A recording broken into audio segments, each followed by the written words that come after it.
چاہے وہ وزیر اعظم ہو، اس سے پہلے وزیر اعظم گزرے منموہن سنگھ صاحب ہے ابھی، وہ لوگ امریکہ کو جاؤ، لندن کو جاؤ، فرانس کو جاؤ، سعودیہ کو جاؤ، کہیں بھی جاؤ، انہوں اپنی پگڑی نہیں چھوڑے اور اپنی داڑھی نہیں چھوڑے۔ ہم عاشق رسول ہیں، داڑھی برابر بنا رہے ہیں، یہ عشق کا تقاضا کیسا ہے یہ سمجھ میں نہیں۔ تو میرے نوجوانوں سے التجا ہے کہ اپنے چہرے پر داڑھی رکھیں، اللہ کے رسول کی سنت کو اپنائیں۔ کیوں؟ جب ہم اس عالم سے جائیں، قبر میں جائیں، تو فرشتے دیکھ کر ہمیں یہ کہیں گے ارے یہ تو محمد کا غلام ہے، ایسے کیا؟ سبحان اللہ، سبحان اللہ۔ یہ تو ایک نے کہا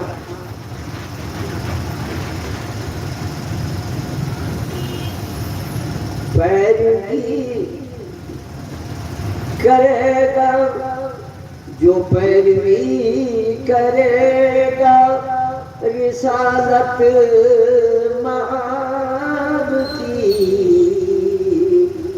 سختی نہ ہوگی اس پر ذرا بھی حساب کی۔ سبحان اللہ، سبحان اللہ۔ سختی نہ، غلام محمد اس سے کیا خالی سوال لم کر نوم العروس کو دے۔ تو ہم اپنے چہروں پر داڑھی رکھیں، اللہ کے رسول کی سنت کو اپنائیں۔ عشق کا، محبت کا تقاضا یہی ہے، اور آمد مقصد رسول صلی اللہ علیہ وسلم یہی ہے، آمد مقصد مصطفیٰ یہی ہے۔ آپ تشریف لائے دنیا میں، اس وقت حالات کیا تھے؟ طواف ہوتا بیت اللہ کا تو سب عورت مرد طواف کرتے، ننگے طواف کرتے۔ اللہ کے رسول صلی اللہ علیہ وسلم نے اس مسئلے کو ختم فرمایا، ارشاد فرمایا الحیاء من الایمان۔ سبحان اللہ۔ الحیاء من الایمان، حیا ایمان سے ہے، اگر حیا نہیں ہے تو ایمان بھی نہیں ہے۔ لوگ شراب پیتے، زنا کرتے، جناب علی چوری کرتے، ظلم کرتے، زیادتی کرتے، جھوٹ بولتے، دغا دیتے، دھوکہ دیتے، تو آپ صلی اللہ علیہ وسلم کی آمد مبارکہ کا مقصد یہی ہے کہ یہ ساری برائیوں کو اپنے میں سے مٹائیں، چھوڑیں، اور رسول اکرم صلی اللہ علیہ وسلم کی سنتوں کو، آپ کے ارشاد عالیہ کو ہم مانتے تو ہیں، لیکن اس کی پیروی کریں۔ 5 وقت کی نمازوں کا اہتمام کریں، اور جب نماز پڑھیں تو ٹوپی پہن کر نماز پڑھیں۔ ایک واقعہ چھوٹا سا عبرت کا، وہ آپ کے سامنے رکھ کر میں بات کو ختم کروں۔ ایک نوجوان پڑھا لکھا ہندو،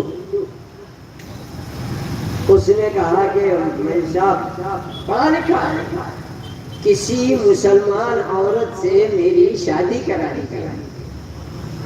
تو اس سے کہا کہ بھئی تم ہندو مذہب کے ہو، مسلمان عورت سے شادی نہیں کر سکتے، اگر تم مسلمان ہو جاتے ہو تو برابر تمہارے کو مسلمان لڑکی سے شادی کرا دی جائے گی۔ تو اس نے کہا ٹھیک ہے بچہ، میں مسلمان تو ہوتا ہوں لیکن نماز نہیں پڑھوں گا، میں روزہ بھی نہیں رکھتا، اور جو بھی اسلام کے کام ہے، میں مسلمان ہوں گا، لا الہ الا اللہ محمد رسول اللہ پڑھ لیتا ہوں لیکن یہ عمل نہیں کرتا۔ تو بولے میں ایسا کیسا؟ تو اس نے جو جواب دیا نا، وہ ہمارے لیے بڑا ہی عبرتناک جواب ہے۔ کیا کہا اس نے؟ مل صاحب آپ بولے مسلمان ہو جاؤ، میں شادی مسلمان بچی سے کرا لیتا ہوں، تو میں تو مسلمان ہوتا ہوں۔ یہ میرا سوال ہے، کیا جتنے مسلمان ہیں سب نماز پڑھتے ہیں کیا؟ اس نے یہ سوال کیا؟ نہیں پڑھتے ہیں۔ تو میں بھی مسلمان ہو جاتا ہوں، مسلمان لڑکی سے میرا نکاح کرا دیجئے۔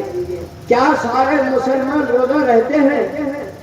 ہم دیکھتے ہیں رمضان کا مبارک مہینہ جبکہ اللہ تبارک و تعالیٰ نے مریض کے لیے، مسافر کے لیے یہ ارشاد فرمایا فَمَنْ كَانَ مِنْكُمْ مَرِيضًا أَوْ عَلَى سَفَرٍ فَعِدَّةٌ مِّنْ أَيَّامٍ أُخَرَ، تم میں کوئی بیمار ہو، مسافر ہو تو اس کو سہولت نہیں ہے تو رمضان کا روزہ چھوڑ کے دوسرے دنوں میں جب پراپر پہ اپنے وطن میں آ جائے تو پھر وہ روزوں کی تکمیل کر لے، قضا کر لے۔ یہاں اٹا کٹا اچھا موٹا تازہ ہوٹل میں بیٹھ کے شنکریا صاحب کے ساتھ کھا رہا جی۔ اب رمضان کی حرمت باقی کر رہے تھے تو اس نے کہا کہ میں بھی مسلمان ہو جاتا ہوں مگر میں روزہ نہیں رکھتا جیسے اور مسلمان روزہ نہیں رکھتے، میں نماز نہیں پڑھتا ہوں۔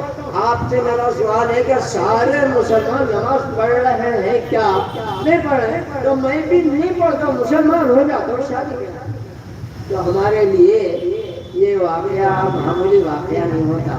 تو میری تمام نوجوانوں سے التجا ہے، گزارش ہے، میں یہ کوئی فخر سے بڑائی سے نہیں بولوں، میں آپ سب کی دعاؤں کا محتاج ہوں۔ آپ میرے حق میں دعا فرمائیں کہ اللہ تبارک و تعالی مجھے ایمان کی زندگی، ایمان کی موت عطا فرمائے، موت کی منزل کو، قبر کی منزل کو اللہ آسان فرما دے، میری اولاد کو بھی ہدایت عطا فرمائے اور سارے عالم کے مسلمانوں کو ایسی توفیق و صلاحیت عطا فرمائے کہ ہم اپنے حبیب محمد صلی اللہ علیہ وسلم کی اداؤں پر قربان ہو جائیں، سچے عشق کا جو تقاضا ہے اس کو پورے کرنے والے ہو جائیں۔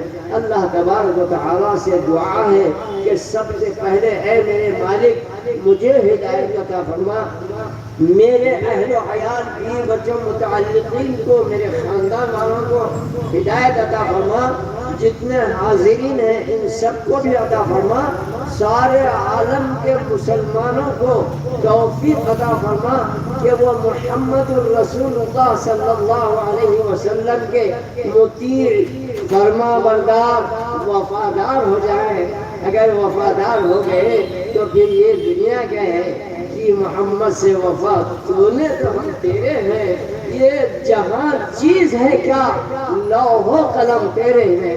اتنا کہتے ہوئے میں اپنی بات کو ختم کرتے ہوئے آپ سے وہی التجا دوبارہ کرتے ہوئے کہ آپ سب سے میری التجا ہے کہ آپ اپنی دعا میں میرے کو یاد رکھیں، میں آپ سب کی دعاؤں کا محتاج ہوں۔ اللہ تبارک و تعالیٰ میرا خاتمہ بخیر کرے، ایمان کی زندگی، ایمان کی موت عطا فرمائے۔ وآخر دعوانا ان الحمد للہ رب العالمین۔ السلام علیکم ورحمۃ اللہ وبرکاتہ۔ وعلیکم